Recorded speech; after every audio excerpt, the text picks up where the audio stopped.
Selamat datang kembali di channel saya. Kali ini kita akan membahas Via Metre, dasar hukum dan penggunaannya. Namun sebelum kita lanjut, perlu menjadi perhatian untuk kita teman-teman semua yang sering sekali salah. Di masyarakat itu sering menyebutnya materai. Salah ya, yang benarnya adalah meterai. Oke. Nah, sebelum kita lanjut, dikarenakan Undang-Undang Via Metre itu mulai berlaku 1 Januari 2021, maka otomatis menggantikan Undang-Undang tentang Via Metre yang lama. Nah, jadi banyak nih orang-orang bertanya, metre yang lama apakah masih berlaku? Kalau berlaku, bagaimana penggunaannya? Nah, di sini saya sebutkan cara penggunaan metre lama.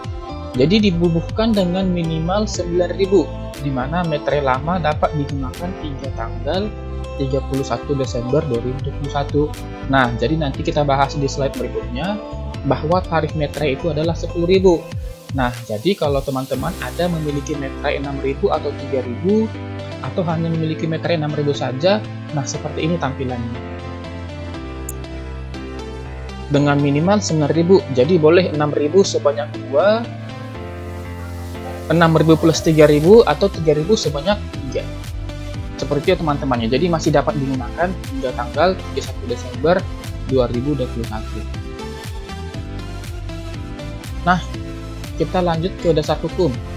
Dasar hukum tentang Via Metre itu sampai sekarang ada 2, yaitu Undang-Undang Nomor 10 Tahun 2020 tentang Via Metre. Yang kedua adalah Peraturan Menteri Keuangan PMK 4 Tahun 2021 tentang pembayaran Via Metre, ciri umum dan ciri khusus metre tempel, metre dalam bentuk lain, dan penentuan keabsahan metre serta pemataian kemudian. Nah, ini dasar hukum yang terbit tahun 2020 dan ini dasar hukum yang terbit tahun 2021. Kita ke pengertian dasar. Via Metre adalah pajak atas dokumen. Nah, dokumen itu sendiri adalah sesuatu yang ditulis atau tulisan dalam bentuk tulisan tangan, cetakan, atau elektronik yang dapat dipakai sebagai alat bukti atau keterangan. Jadi dokumen tidak hanya dalam bentuk tulisan tetapi juga dapat berbentuk dalam elektronik. Nah, sedangkan metre adalah label atau carik dalam bentuk tempel, elektronik, atau bentuk lainnya yang memiliki ciri dan mengandung unsur pengaman yang dikeluarkan oleh pemerintah Republik Indonesia yang digunakan untuk membayar pajak atas dokumen. Nah, jadi metre itu tidak hanya metre tempel ya teman-teman, ada juga elektronik dan bentuk lainnya yang akan kita bahas di slide berikutnya. Nah, yang menjadi pertanyaan adalah dokumen apa saja yang dikenakan Via Metre? Nah, yang pertama, dokumen yang dikenakan Via Metre adalah dokumen yang dibuat sebagai alat untuk menerangkan mengenai suatu kejadian yang bersifat perdata. Apa-apa saja jenis dokumennya, seperti surat perjanjian, surat keterangan, surat pernyataan, atau surat lainnya yang sejenis beserta rangkapnya, akta notaris beserta grosi, salinan, dan kutipannya, akta pejabat pembuat akta tanah beserta salinan dan kutipannya, surat berharga dengan nama dan dalam bentuk apapun, dokumen transaksi surat berharga, dokumen transaksi kontrak berjangka dengan nama dan dalam bentuk apapun, dokumen lelang yang berupa kutipan risalah lelang, minuta risalah lelang, salinan risalah lelang, dan grosi risalah lelang. Masih yang nomor 1, termasuk juga kwitansi penerimaan uang dengan nominal lebih dari 5 juta rupiah yang berisi baik untuk pelunasan atau pembayaran sebagian atau cicilan. Nah, jadi teman-teman kalau ada kwitansi nominalnya 0 sampai 5 juta rupiah tidak dikenakan metre sama sekali alias 0 rupiah. Tapi untuk semua kwitansi lebih dari 5 juta 1 rupiah dan seterusnya dikenakan Via Metre hanya sekali, yaitu tarif tetap. Yang selanjutnya adalah dokumen yang digunakan sebagai alat bukti di pengadilan. Nah, ketika ada dokumen-dokumen yang digunakan sebagai alat bukti di pengadilan, itu wajib dikenakan metre.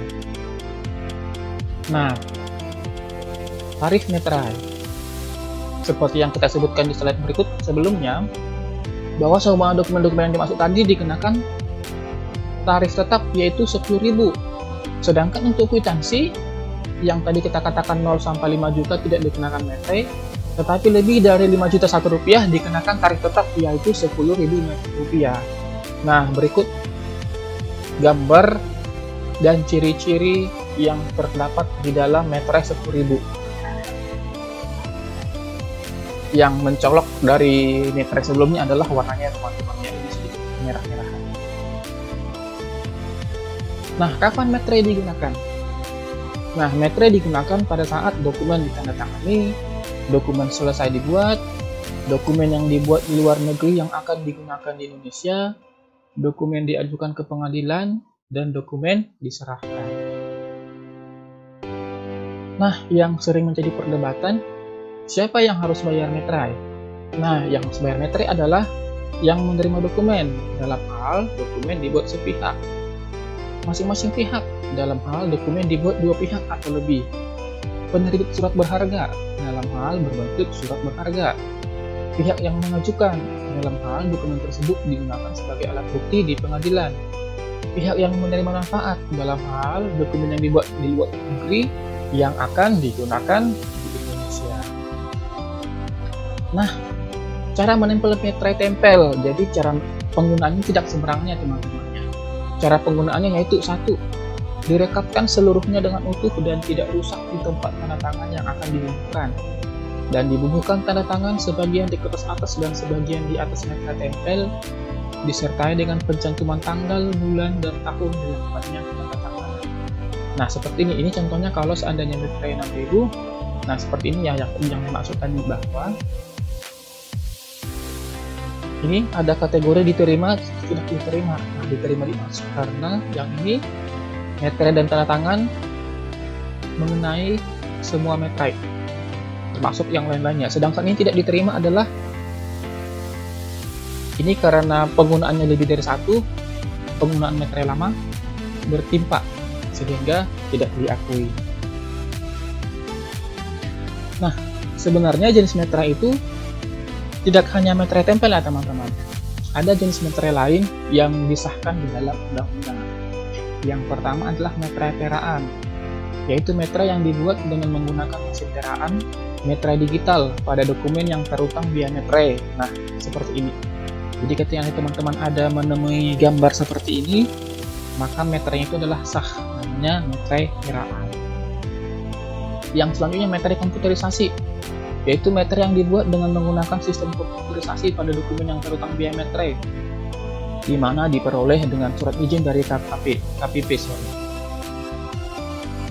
Jadi, sekalipun tadi metre warnanya ada warna biru, ada warna merah, nah pada kali ini, karena ini bersifat komputerisasi, jadi tidak ada ciri khusus di dalamnya, tetapi ada surat izin bagi instansi yang menggunakan. Sehingga ini dikatakan izin pembubuhan tanda biaya metre lunas dengan sistem komputerisasi. Nah, metre yang terakhir adalah metre percetakan, yaitu metre yang dibuat dengan menggunakan teknologi percetakan pada dokumen yang terutang via metre.